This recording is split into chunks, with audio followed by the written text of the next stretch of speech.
All right, so I'm not gonna be sharing well, I might be sharing a screen. I'll just play that by ear. Anyway, if you, I'll introduce myself. I'm Jay Warmke, and we'll be walking through this thing together for the next 6 weeks. Primary purpose of this particular meeting and the subsequent meetings. This one's just to get you oriented, try and walk through the schedule, answer any questions you might have before you get started. Make sure that you've been able to get into the program and that kind of thing. And then subsequently, each week, it really is an opportunity for you as you're studying throughout the week.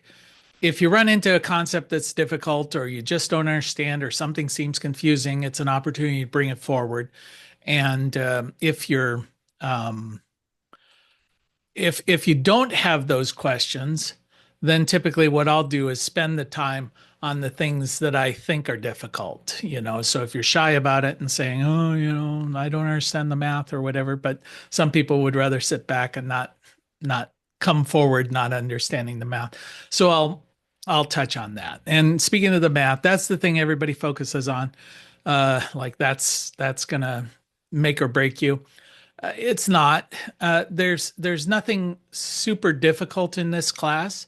There's just so much of it. You're basically learning a new language, and while it's not hard, there's no individual piece that's hard.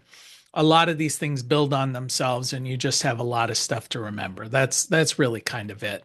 The math, when we get to it, is simply addition, subtraction, multiplication, and division. We're not going to ask you to, do calculus or anything like that. In fact, I've tried to distill it down. There is a bit in the curriculum that is often used when you're trying to figure out inter-row shading. That's a good example of that, where one row of panels might shade the back row of panels. They get into the cosine of the tangent of the blah blah blah, and I just go, you know what, if you're in this area, just 1 to 3, right? If it's 6 feet tall, it's 18 feet back. That's good enough. And then if you move further north, make it a little bit wider. So I don't anticipate solar installers out in the field are going to break out their tangents and cosines and all of that. So normally they measure by going, "Oh, I'm about 6 feet tall. Yeah, that looks about 6 feet tall." And that's good enough. Okay, so let me just walk through the schedule here first. This is the kickoff of it. We'll meet at 1 p.m. every Tuesday for the next 6 weeks. In the email that I sent you, it does talk about, trying to keep you on track. So, the real danger in all of this is that you wait until the last minute and then try and do 46 hours of online in the last 2 days before you take the test. So really, I encourage you to stay with it, try, and if you fall a little bit behind or you get a little bit ahead, that's not a big deal. It's not like we're tracking your progress all the way through. What we want you to do, though, is stay close, because otherwise you're gonna beat up on yourself at the end. Um, there are 3 component pieces to getting your certification. So if you're going for the ETA level 1 certification, 3 component pieces. One is you need to complete this course, the 40 hours of approved training. This one's actually a little bit longer than that, but it has been approved by ETA for the 40 hours, so it meets that. I am able to track, so make sure you get through the course between now and the end. Otherwise, you would not get full credit for having completed the lecture portion, and that's the online bit. The second piece is doing the hands-on tasks that are required by the examination process. We've incorporated all of those hands-on tasks in the face-to-face meeting that we'll be doing together at the end of this. So don't worry about that. It has to be observed by an approved certification administrator, which I am. So I'll just sign off saying, yes, you did the tasks, and away we go, just by participating in that lab day. So it's critical that you're there for one of the lab days. We've actually set this up where there are 2 days as an option. So you just need to be there, because that's the one thing that you can't make up at a later date, except they don't happen every day. Let me just say that. You can always finish the online thing a little bit later, or you can retake the test a little bit later online or here in Marietta. But the labs, that's kind of the critical date to make sure that you're there for, assuming you want to get the certification, which I would encourage you to do. I mean, it's even if I mean, you guys are involved in solar, but you're not maybe installers. So, but who knows? I mean, especially this year, everybody who knows what they're doing is going to be called on in December to try and get everybody's system finished before December 31st so that they can all. And then, of course, AEP is going to say, nope, we're not looking at things for 60 days. Too bad, and we know that's going to happen at the end of the year. So, okay, so this week, and then I mentioned they go, the third one's on September 2nd, then we go September 9th, then 16th, and then the last of these sessions is going to be on September 23rd, the last of these Zoom sessions. And then we have the lab classes, the face-to-face scheduled. And I believe, because we talked back and forth on this, that it was October 1st, 2nd, and 3rd. Does that match with everybody's expectations? Because we talked at one point, it might be the 2nd, 3rd, and 4th, but I think it was settled in on the 1st, 2nd, and 3rd. So that's a Wednesday, Thursday, Friday. Does that sound right? I'm already probably telling people wrong. Yes, that sounds right. Yes. Okay. So we're good there. All right. So let me just change it on my calendar because I had all four of those. Okay. So and what we're doing there is the idea is that half of the group can get together for the hands-on labs on the 1st, half of the group can get together on the 2nd, and then we'll bring everybody together on the 3rd to do the review for the exam and to take the exam. And the reason for that is it's difficult, to get at all of the equipment if we have a group that's too large. So the hands-on portion, it's just nicer given that we have that opportunity to make the groups a little bit smaller. So I'm going to leave it up to you all to figure out who's going to be there on the 1st or the 2nd.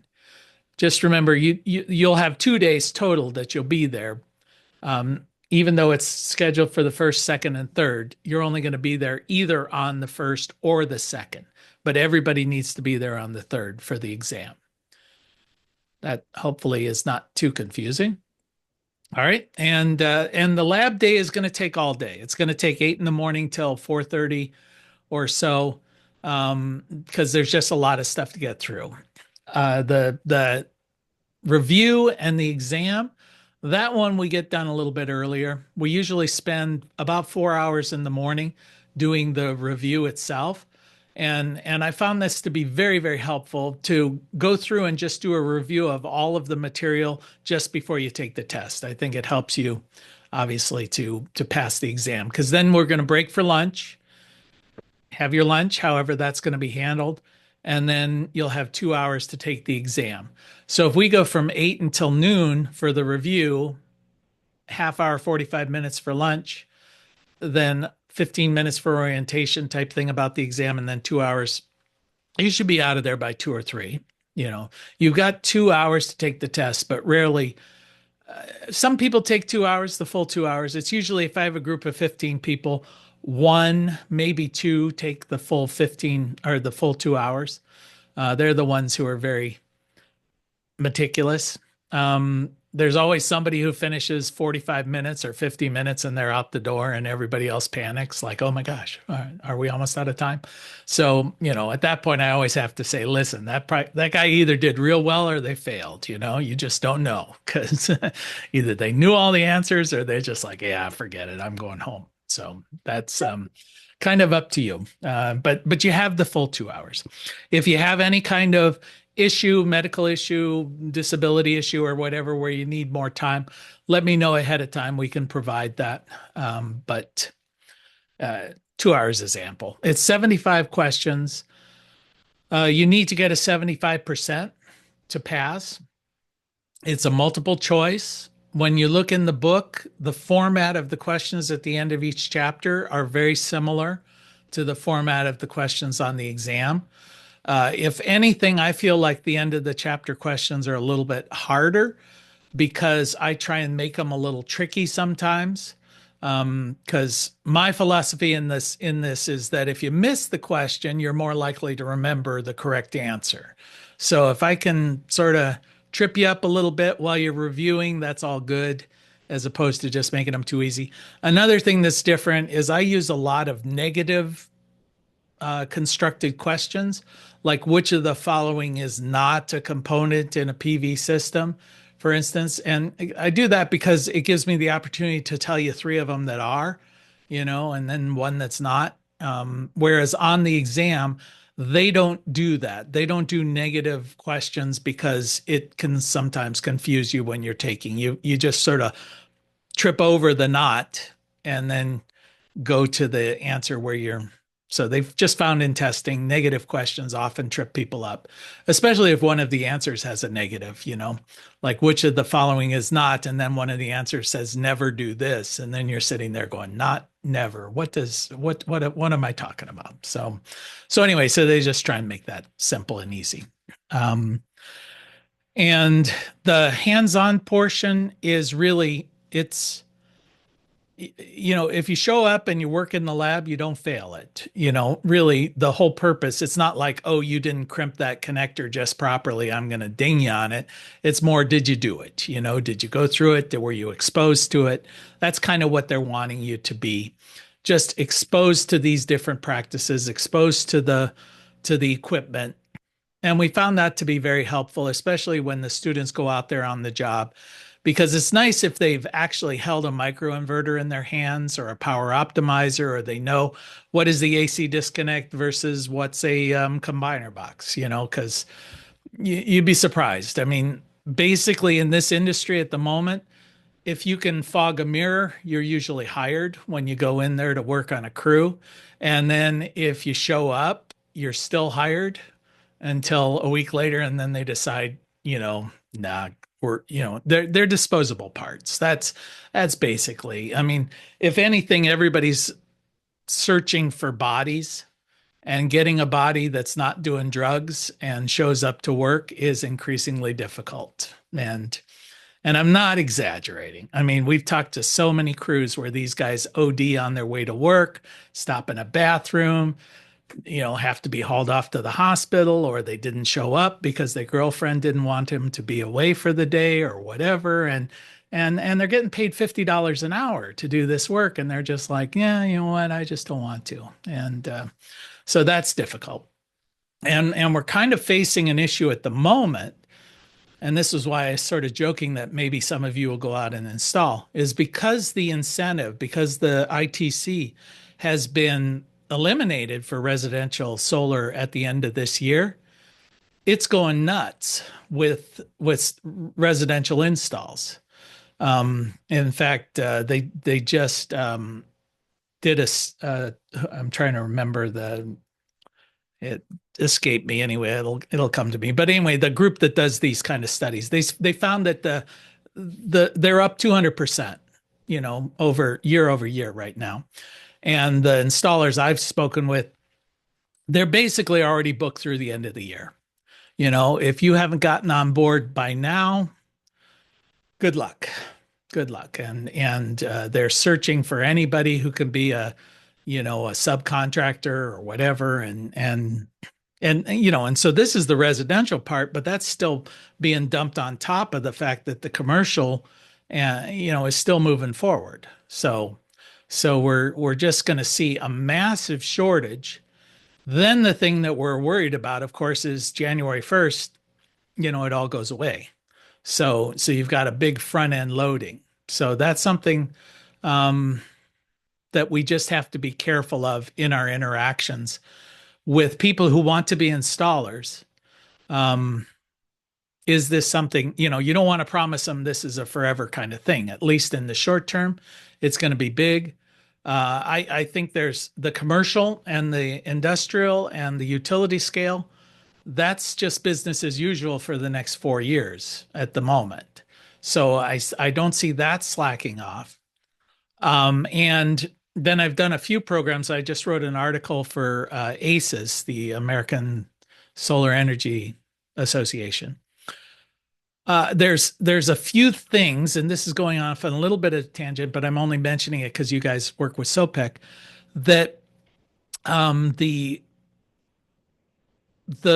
industry at the moment, the American society is going to face something, I believe, that we've never faced in the past. It's going to, over the next couple of years, be similar to the oil crisis of the 1970s. Very similar, only it will be an electrical crisis, not an oil crisis.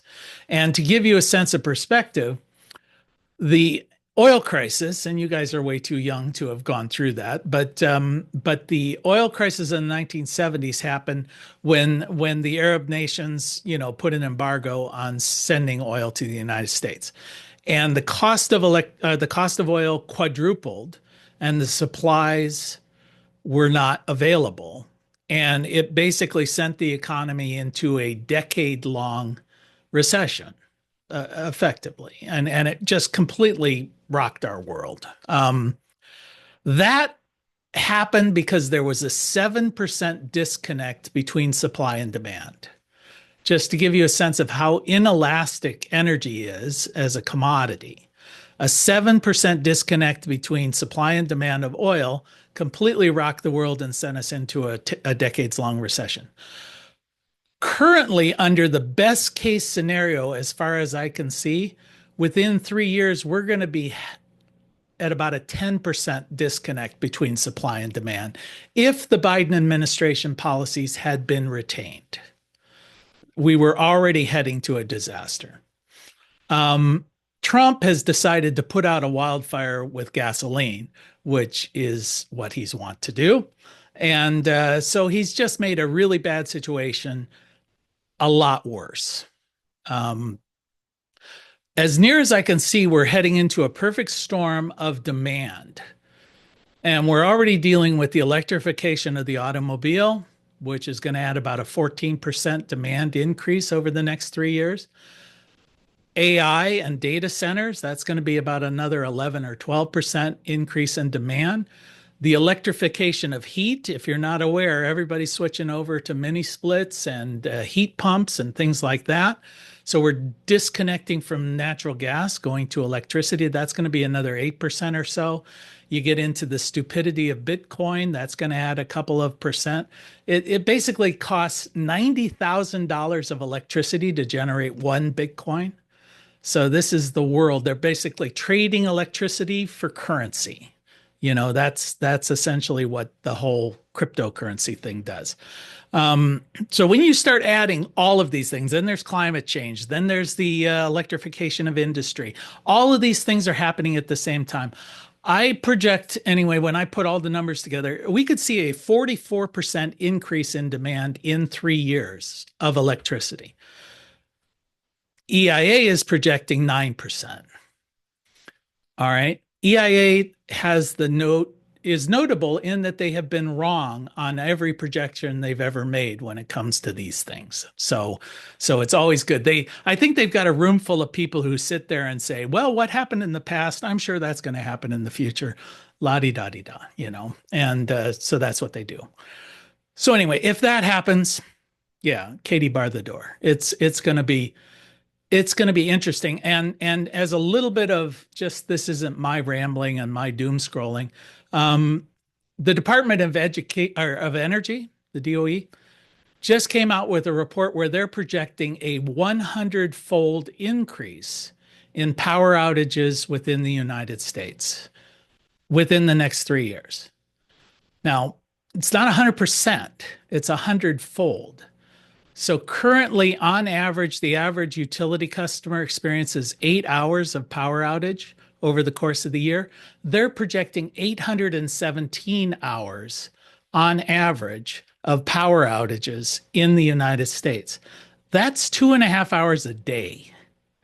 Okay, that's 2.5 hours a day people will not have electricity. I mean, this is a third world nation at that point, you know? So what happens? Well, if it were a free market, we would see a tremendous escalation in electric prices, but it's not a free market. It's a bunch of politicals standing around going, what will we tolerate? How will we do this? Who will we blame? And they're all going to blame Obama or whatever, who knows? But, it's always the ones who cause the problem who sit around, who did this, But anyway, so yeah, it's going to be interesting. It's going to be a matter of the energy haves and have nots for sure. And guess what? The data centers are going to have the electricity because they got the money. So what I would argue there is, at minimum, the price of electricity is going to double. If the price of electricity doubles, the cost of solar just got cut in half. If the price triples, it's cut in a third. The payback periods become dramatically shorter when the cost of electricity begins to escalate. So, so the fact that the 30% tax credit is going away, to my way of thinking, is almost irrelevant. Because when you start seeing a doubling and tripling of electric prices, that incentive is kind of meaningless, especially if you can't get electricity. So you're going to go solar because you can and you need to. So that's the industry that I feel like we're facing. And I know one of the things I like to say in class and all of when we're doing all these kind of things is the systems that we rely on here in America work just fine until they don't. And the electric grid is one of those that's working just fine, but it's not going to. I mean, there's just a whole bunch of reasons. Most of the infrastructure is 50 years old. We had Biden put in $1 trillion upgrade of the infrastructure, which Trump has mostly canceled at this point. But he put it in there because this stuff is past its sell-by date, and we rely on it, and we increasingly rely on it. So I would just sort of say that you guys are in the epicenter of the next big thing. I think there are three big mega trends that are going to dictate over the next decade at least, and maybe 2 decades. One is this electrical energy crisis / renewable energy, because renewable is not only the best choice, it's the only choice. If you're talking about wanting to replace or to add generating capacity to the grid, right now there's a 7-year wait to order a gas turbine. So if you want to build a gas power plant, okay, 7 years, you can get started. If you want to build a nuclear power plant, it's 10 to 15 years at best case scenario. The only thing that will solve this in the short term, and all of this is happening in 3 years, wind and solar. Those are the only 2 options, the only 2. And the fact that Trump and his cronies have said, we don't like solar, we don't like wind. Well, I didn't like going to bed when I was 8, too bad. Throw a hissy. That's fine. But that's just literally the reality. We're going to have to deal with supply chain issues. That's going to be huge. We're going to have to deal with workforce issues. That's going to be huge. I'm not quite sure how it's all going to play out, but I do know that the future of solar is bright. I mean, the other 2, I was going to say the other 2 megatrends, of course, are artificial intelligence, who hopefully will save us or kill us, one or the other, 50-50 at this moment. And the third one is probably genetic engineering with CRISPR and all of that stuff, where you're going to be eating genetically modified chickens and things like that. So that's maybe not so good either. So, all right. That was my rant. So at this moment, does anyone have any questions? You should have, hopefully, have you all gotten a copy of the textbook? Those were sent to you at your address. Good. Did you drop them? Came so fast. Thank you. What's that? They came so fast. Thank you. Oh, okay, good, good, good. Yep. And then the and access to the online course. If you had any problems, hopefully you haven't, but go in there, try it. If there's an issue, sometimes, and this is a moving target, and this is why I'm modifying the thing. I'm updating that online course. Currently, the online course sort of follows the structure of the last edition of the textbooks. So the chapters don't, once you get up to chapter 7, things start getting a little bit misaligned. But it's sort of a long-term process here. It should be done within a month or two. But anyway, where was I going? Oh, yeah, the the way that it works with different browsers sometimes disconnect from the audio. And it's not just, I can't say it's Google, or it's Safari or whatever that causes the problem, because it's like whenever they update their internal stuff, things change. So it really is a moving target. So if you do find that you're disconnecting, or when you go from one slide to another, the audio doesn't start up or something like that, you can try a different browser. That usually solves the problem. Microsoft Edge is pretty stable when it comes to that.